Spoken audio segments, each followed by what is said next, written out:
So Jason Tatum got the best of Markelle Fultz in the debuts of both players, but it's Summer League action. We don't really care what the final score was. We wanted to see what Markelle Fultz could actually do on the basketball floor, and it was pretty encouraging tonight. Kyle Gaffner is here. I'm Adrian Fedke. A little late-night recap from the Summer League game we just watched. So what do you think of the debut?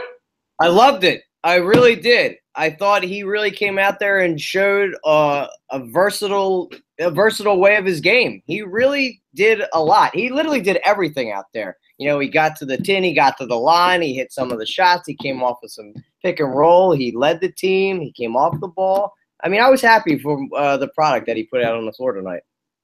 Yeah, I mean, from an efficiency standpoint, only finished 6 of 16 from the floor, only played 22 minutes, but overall, you know, I like what I saw from him. I mean, he's got that lightning quick spin move, showcased that a little bit tonight. Some pull-up jumpers. Didn't exactly hit all of his jump shots, so he's kind of a streaky shooter in that sense. But overall, I thought he looked magnificent. Thought he had a great block there. You know, he gets knocked for his defense, but perfect timing, used that length to pin the ball against the backboard. That's something he does a lot, actually. He had 3 blocks tonight. So Fultz, we'll get into Jonah Bolden in a little bit, but let's see if I can work this out. I'm going to try some new technology here on the Bitterverts. Cut up some Fultz clips. So I don't know how this is going to look, though. But, you know, here's some Fultz clips from tonight. So we got the screen share going. So, 6 of 16. What else did you see from Fultz? You know, I didn't really like his weak side defense in the beginning, but then he really cleaned it up in the second half. You had touched on the spin move. I really wanted to see more of him go into the tin a little bit because you talked about that the lightning quick step that he had, and he was a little bit streaky with his shooting, but his stamina really needs to increase too. I know he hasn't played basketball in a long time. I don't know if it had anything to do with the high altitude either, but he really needs to work on that and body control when he's getting hit going into the tin. He really needs to work on that because it came down to that, and he just that will come along with experience though and building up strength. Well, he's really crafty on his takes to the tin, but sometimes he just can't get up. He doesn't have the athletic ability to really jump at the rim. We saw that tonight on the final play of the game where he went baseline, got stuffed by Jaylen Brown. So he does kind of settle for that jump shot a lot. But hey, I thought he was fine. I mean, you bring up the stamina factor, and he does got a little baby fat on him. He's got to trim that body up a little bit. I definitely think so. But yeah, it's interesting you make that point. And two, I really liked how he controlled the game. He didn't rush it. Being his debut, there wasn't really any jitters out there. He was slow and methodical. I mean, the kid is really as cool as a cucumber out there. And I really like the way he takes on the game. And he didn't rush anything. It kind of just came to him. Yeah. All right, so those are the Fultz clips from tonight that you just saw. I don't know how that looked. It looked kind of slow, so I don't know if we're going to be doing that anymore. But it's a little spotty. Yeah. All right, so Jason Tatum, on the other hand, we'll talk about him later because you had the two, the game winner from Tatum there with, 4.7 seconds left from the top of the key, the pull-up jumper. And then at the other hand, Fultz could not convert. But let's talk about Jonah Bolden now. He is the guy that really, really impressed tonight. In a lot of ways, he actually looked better than Fultz tonight. Blocking everything in sight. He did have 6 fouls, so he made sure to use up all the fouls because I think you have it's unlimited in something, right? 10. 10? Yeah, it's 10. So basically, he had 4 blocks. Some of them were very, very emphatic, but also running the floor. So there was one instance where Fultz missed the layup and he had the follow dunk, and then showcasing that easy range of his, knocked down a 3-pointer as well. So he was unbelievable tonight. He really impressed me, and I didn't know too much of him when we were at the draft. We're like, who is this guy? And you can't really make a judgment call on international players when you don't watch them play. You can watch as much highlight video as possible, but it really doesn't get you a feel for their game. But seeing it on display tonight, I was very impressed. He runs the floor well. I think that's a really great strength of his. He's got a nice little silky jump shot. I'd like to see him extend a little bit more, but he can control the game too. He plays a little bit of point. He did that over there in Serbia. And I love the athletic ability. He's real gangly and long. I mean, we are just super freaky long and athletic, which I love to see. And when we started to pick up the pace, we were started off a little slow, but when they started to push it a little more, that's when Jonah started to thrive. Yeah, and you really saw the length tonight and the springs like you were talking about. I mean, he's easy athletic, and I love that release too on the jump shot. I mean, here it is right here. We're about to see it. Look at that thing. That's a 6'10" guy. That's smooth. That's silky smooth for a 6'10" stretch forward. And these are the type of players that the Sixers need to surround Embiid with. And you talk about a guy. Oh my God, see that? Nice. So you talk about a guy that could potentially start next to Embiid in a couple of years. I would not shock me at all. He's the perfect type of fit with Embiid. And if he's going to be blocking shots like that, the Twin Towers at the rim, oh my God. Oh, it would be incredible. And it doesn't really kind of make you miss Nerlens Noel if you can get a player of this caliber in the back end of the draft like that. I mean, we got this guy in the second round. Yeah. Yeah, they say he's the steal of the draft. And, he showed it tonight. Here's another one. Bang. Oh, it's such a nice jumper for a guy that's 6'10", and for a 6'10" guy, he handles the rock really good too. I mean, is it safe to say that there isn't really positions anymore in the NBA? I mean, hold on. I just jizzed all over the place. Look how smooth he is look at him. He's so smooth. It's so nice. That's not even fair. No, and I hope he can convert this over too, because seeing this, I hope he can follow this game up. Look at that. That's effortless. Oh my God. How did this guy make it to the second round? They don't know because because he fell because he was kind of I guess he wasn't an unknown to these scouts. I don't know why, because they projected him to be a first round pick. That's all they kept talking about was this guy was supposed to be a first-round pick, and it was a steal for us to get him in the second round. What did we get him at the 39th pick? 36th? Or was the 36th, and then – oh, that's right. And then 39th was what's his face? That was Juwan Evans. So you had Bolden go at 36. Everybody wanted Jordan Bell. And then you read up on Bolden. Like you saw the Ringer post, then you saw somebody else post like he was a steal of the draft, and you're like, okay, well, let's see it. And we saw it tonight a little bit. Now let's keep seeing it. Obviously, only one summer league game. Sure. And he did commit a lot of personal fouls.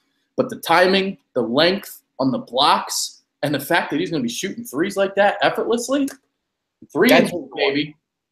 That's what you want. And we still got the poor man's Porzingis over there in Latvia, too, or wherever he's playing, the Spanish league. So I'd love to get him, see a little bit more tape on him. Maybe he can come over next year. I mean, we're really starting to look really scary. We're starting to see it all come together. And you do need to surround Embiid and other players like Simmons and Fultz that can stretch the floor, run the floor, hit threes like that, and handle the ball. I mean, you got two guys that are 6'10" that can handle the rock. Yeah. Now, somebody that didn't really impress me tonight. I mean, he still scored 16 points, but 1 of 9 from 3. Didn't look comfortable dribbling the basketball, and that was Timothy Luwawu-Cabarrot.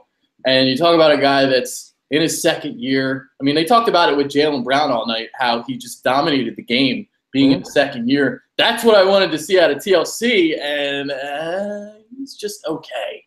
Yeah, I mean, a lot of his points came off when they were, second chance points when they were running. I mean, it was set up for him. He couldn't really create his own shot. He had a lot of open looks, or he wasn't missing. He just didn't look comfortable. And he's really known for a defensive guy. And he let Tatum take him to the rock with a really nice move. He got dunked on. I mean, they were just dangling up in his face. I mean, and you would see stretches from Jaylen Brown. I mean, he just looked so dominant, and TLC just looked completely lost out there. This was his one drive. It was very nice here. The nifty lefty scoop there, but a lot of shots just clanking off the rim. 1 of 9 from 3. So clearly, still got a ways to go in the development of his game, but obviously coming along as well. So we'll see. I mean, it's just like I had a lot of the commenters saying like they think TLC is the same as Redick basically, and I don't see that yet. TLC isn't there yet. He's about a year or two away. Yeah, I mean, J.J. Redick isn't a defensive stopper, but he makes up for his ability to score the basketball. And I mean, the guy's just got a seamless stroke, and I'm not seeing that from TLC. And he's not the guy that we once saw in Orlando. He's really cleaned up his game and gotten better as time went on. Yeah, solid player, going to be a solid rotational player again. But, I think people are overrating him so far, and I think people are overrating Korkmaz too, thinking he's just going to come in here and just light it up. Like Jonah did a little bit. That's what we want to see. But you do see flashes from TLC. I don't want to completely put the guy down. He's not a complete scrub. You see time. Oh, no, he's not a scrub at all. No. I just think, we're overrating players right now a little bit. Yeah, absolutely. I mean, and that comes when you get really excited about our team. You get second-round steals like we've had with Holmes and other guys and possibly Jonah Bolden. We just want to see some consistency out of it. Yeah. All right, let's run down some of the. Let me see the stats and what they were. Let me get this screen sharing off. All right, so let us know, by the way, how those videos are coming in. I don't know if they look good or not. If the Jonah Bolden one was doing pretty good towards the end, it slowed up, but it was pretty seamless in the beginning. Okay. All right, so looking at the box score, so Fultz led the way with 17 points. Only played 22 minutes compared to. See, that's the thing that's interesting is you had Tatum take 17 shots in 33 minutes, and you had Fultz take 16 in 22. And Tatum was better on the efficiency, 47%, 8 of 17, 21 points. He did play better than Fultz tonight. I will give him that. So, yeah, what do you think about that? I like Tatum. You knew I liked Tatum coming out of college. Big fan of his offensive game. I think he really displayed his offensive skill set. Yeah. He can work off the ball. He played really good in transition. I think he's got a really nice chemistry with Jaylen Brown. They nicknamed themselves 7-Eleven, but those two look like they could really a really nice pair. He played pretty decent defense too. I thought that was a weakness coming out, and he stretched out his game a little bit to the 3-point line too. I mean, he struggled with it. That was a real weakness of his game too. But it looked like he was hitting a couple of those threes. So he's got a seamless stroke. He's great in iso ball, as we see. That's what you want. That's one of his strengths. When it comes down to the last shot, you're going to put it in his hands and look what he can do. That's where a player like that really shines. Yeah. All right, let's try to get this game winner up that he hit. I mean, he's got like lightning elite feet. Like he's got great footwork. Yeah. I mean, look at that. Like that's smooth. Bang. Oh, you disappeared. Now it's just the logo up and it's pulsating. Oh, what? The screen share isn't working? No, I'm not seeing nothing but the logo. Still not working? Nope. Oh, well. Because I see it on my end. Okay, maybe hopefully everybody else is seeing it. I mean, I'm not seeing it, but I hope everybody else gets to see it. Yeah. Well, I'm just showing the Tatum game winner. That's the only clip of him that I took. I was trying to do all Sixers stuff. So, all right. Well, I'm gonna climb out. Oh, there you go. We're back. Okay. Well, I just got out of it. Maybe that's what it was. So I don't know if it worked or not. But yeah. I mean, really, all that needed to be talked about today: Fultz and Bolden. Talked about them at length. I mean, if you want to talk about Jaylen Brown at all, I mean, does it mean anything that he scored all those points in a summer league game? I mean, it is summer league. He had a whole year in the NBA, so he should be able to like make mincemeat to these guys. I mean, it was impressive. His offensive game has really cleared up from coming out of college last year, so I will give him kudos for that. But he did dominate out there. It basically was his show for the Celtics, and then it turned into Tatum. He kind of cooled off a little bit, but I was kind of impressed by Jaylen Brown because I wasn't the biggest fan of him going number 3 overall last year. But if he can do that in an NBA game consistently, then they might have something there. Yeah, I wanted to see what Jaylen Brown did. I wanted to see that out of TLC, like a little bit, not to the full extent of what Jaylen Brown did, but playing against guys, half of these guys aren't even going to be in the NBA. Like you got to do better than what you did in TLC. Yeah, absolutely. And TLC was a first-round pick. I mean, and Jonah Bolden dropped down to 36, and he just outplayed him. That was his first pro debut. And then you got TLC out there who's played. What did he start? 19 games last year. It's just like he looked like he started 19 games last year. It just looked like he took the summer off. But it was just very, very spotty for TLC. I want to see a lot more out of him. He needs a lot more work, that's for sure. And that's why he's playing in the Utah League and probably Las Vegas League. They're starting to, I've heard a lot of chatter, people saying, oh, he's going to start over JJ Redick. Well, not playing like this, he's not. No, he's not. He's not ready to start right now, but he will be over time. It's just like I don't think some people understand development. They just assume that some guys, they just come in, they're just going to kill it right away. It doesn't always work like that. It takes a couple of years, especially for a guy like TLC. Yeah, absolutely. Who doesn't have a real refined game? And his strength is defense, and he was getting picked apart a little bit by young players like a Jason Tatum, who he was on a lot of the game, and he dropped 21 points. So better clean it up there, guy. Yeah, had a couple nice cuts to the basket, so I will give him that. Had that one nice take, but a lot of clanks off the rim. I mean, we're talking about it. You gotta hit that 3-point shot, man. Especially he was open too a lot of the night. It's not like he was contested. He was open. He couldn't hit it. So a lot of open looks, and that's what I want to see out of him. That was a huge weakness from last year. Very inconsistent jumper, and he just needs a lot more work in the gym. Because I've had a lot of commenters say you can teach shooting. You can teach shooting. Okay, well he's been in the system. They're in love with all the guys that we have in our system that can shoot or teach shooting, but it doesn't look like it's really converted for TLC just yet. So you better get in there and do some work in the gym there, son. Maybe JJ can rub off on him a little bit.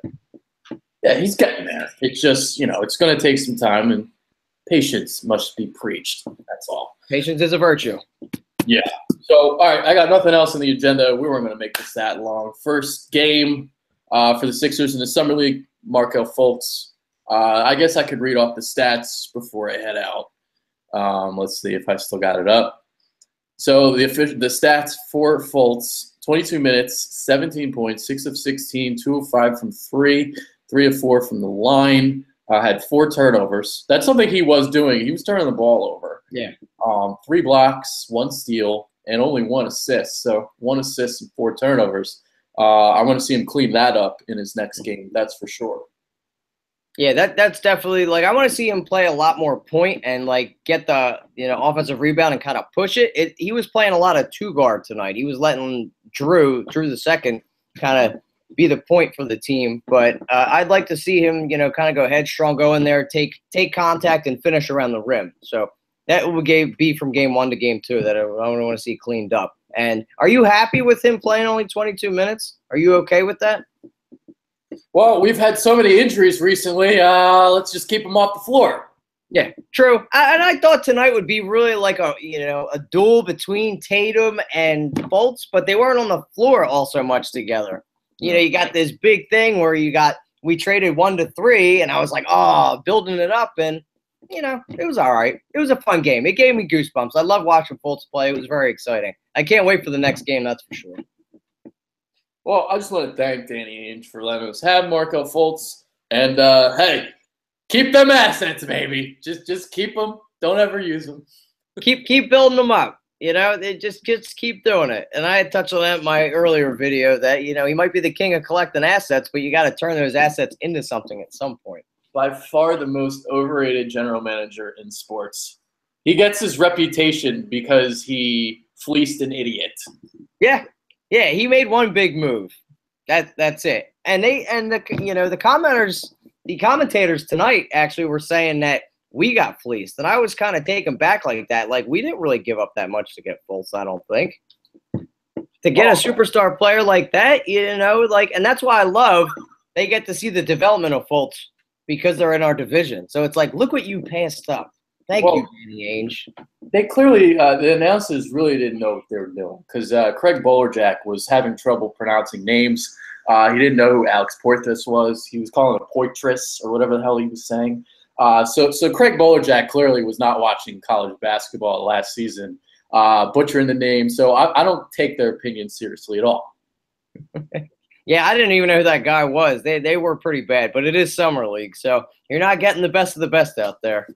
Yeah, they're the Jazz announcers. So those are the play-by-play guys for those guys, for the Jazz. So Craig Bolerjack's been their guy for, I don't know, a little while now, maybe a decade. I don't know how long it's been, but that's their guy. Hey, at least it wasn't the Celtics guys. I mean, those Ugh.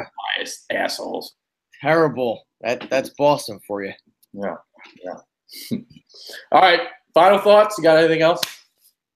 I can't wait for when is the next game? It's the 5th, right? I'll have to look it up. I'm on vacation, so it's like this. I'm trying to do multiple things at once. Plus, day by day, you're not really going off a schedule, so I can kind of understand that. I'm pretty sure it's the 5th that we play. And is it confirmed if he's playing in the Las Vegas too, Fultz? I would assume he would be. I would assume he's playing throughout. Yeah, definitely. I want to see Korkmaz though in Las Vegas. That'd be nice. Yeah, I would like to see him there to add another piece since he will be playing this season. It's been confirmed. So I want to see this 3-point phenom that everybody is really raving about. I want to see his game finally up close and personal. Yeah. So I can dissect it. Yeah. All right. That's it for this show. That's Kyle Gaffner. I'm Adrian Fedke. Hopefully the videos turned out all right. I'm going to watch them right now. So we'll see if I'll do that for future shows. But for this show, I'm going to go back and watch the game again right now because I had to do live videos for Philly Influencer all night. So it was kind of hard for me to like try and keep track of what was going on, but I did all right. I tried. You'll salivate over Bolden, that's for sure. Oh yeah, I mean, I saw what I needed to see. I kind of focused on what I wanted to see, so I just didn't see everything of every single play. That's all. Just makes you excited for the regular season, man. It's going to be a good one down at the Wells Fargo Center, that's for sure. Hell yeah. And let's just continue to see the consistency from Bolden and Fultz throughout the summer league, and I hope to see TLC improve that perimeter jump shot. That's all. Yeah, absolutely. So improve it, TLC. We are out for this show. Kyle Gaffner, I'm Adrian Fedke. Deuces. Peace.